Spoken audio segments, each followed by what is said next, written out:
Hello, my name is Jeff Feige. I am a senior pre-sales engineer with IGEL Technology. In this mini how-to, I am going to show you how to update our Linux firmware, whether it's the UDC2 or our Linux hardware, from a Windows CIFS share. One thing I always like to point out, edocs.igel.com is a great resource for manuals for our devices, manuals for the UMS, a bunch of great FAQs, good stuff here. To grab the firmware, head on over to myigel.biz. If you are using our hardware, you'll want to go to IGEL Universal Desktop Firmware, LX, V5, and grab the firmware that you want. In our case, it would be 507-100, but we are going to be performing this on a Universal Desktop Converter virtual machine. So this, it's the same process. It's the same firmware for the most part. We go to Universal Desktop Converter, Updates, UDC2 V5, and grab, in our case, 507-100. So if you do need to open a support case, head on over to igel.com, go to Service and Support, log in, and the support team will help you out. You can create an account here if you do not already have one. So this is the Management Suite console. I'm hoping you're familiar with it. Our thin client here is this one, this UDC2 running 506-100. And there are a few profiles applied to it. Let's remove this one. We don't need that. There are a few profiles applied to it, which, shadowing and a host file for our RM server, and nothing really spectacular. And we'll be creating a couple profiles. But first, let's create the share, the CIFS share that the thin client will update from. I'm going to put it on my management server. So let's make a connection here to the root of the management server.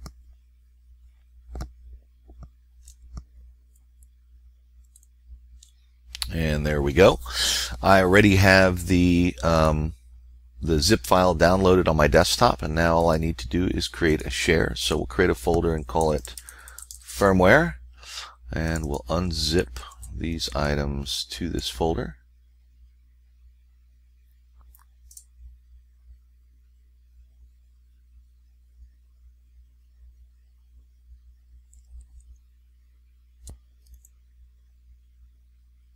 Alright, now that that's done, we're going to go to Properties, Sharing, Advanced Sharing.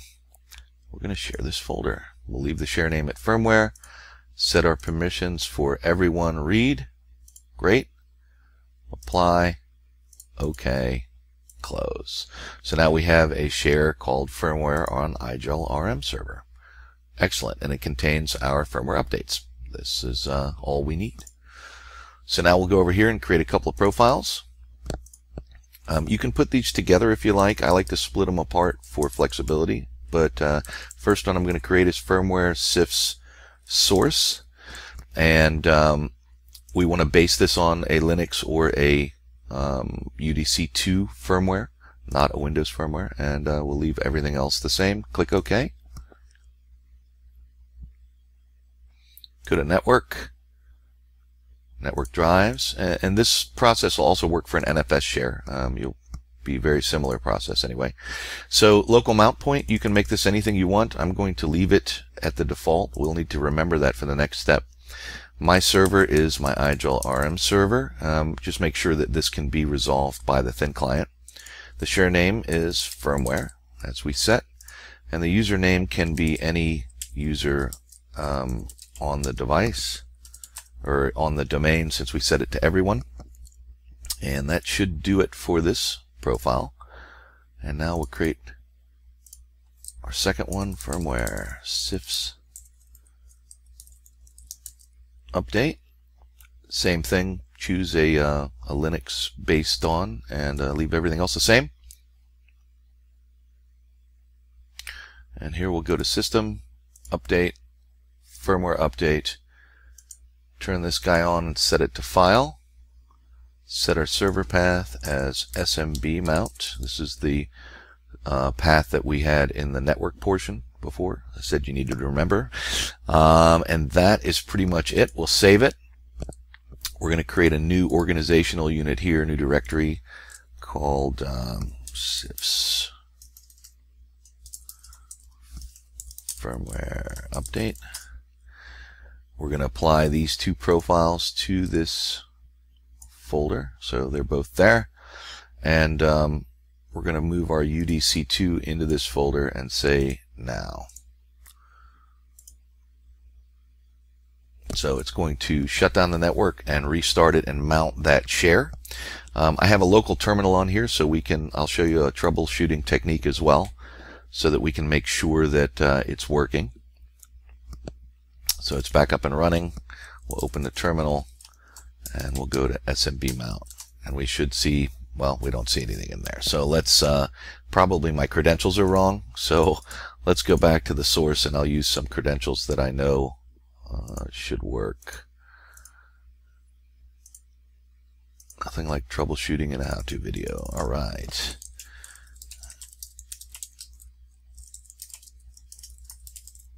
I know this will work. Say now. We'll apply it. Say now. Let's go back to our thin client.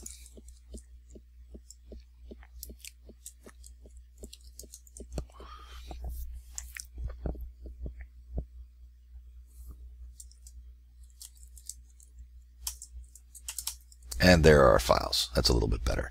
All right, so now at this point, we can right-click on the device and go to Update. Click on Update, and the device should download and update its firmware from the CIFS share.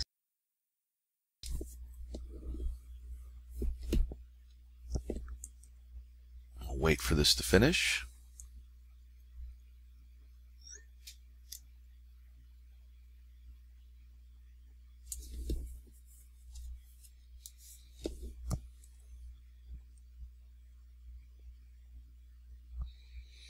The device will reboot, finish up the last piece, and we'll double check to make sure that the firmware is updated, and we're done. Hopefully.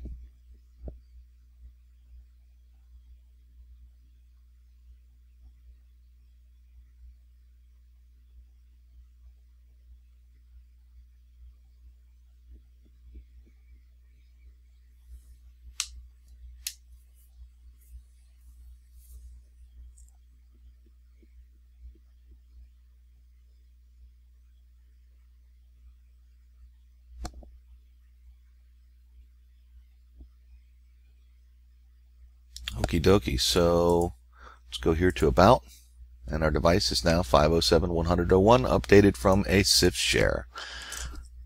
Again, my name is Jeff Feige, and I hope this was helpful to you, and have a great day.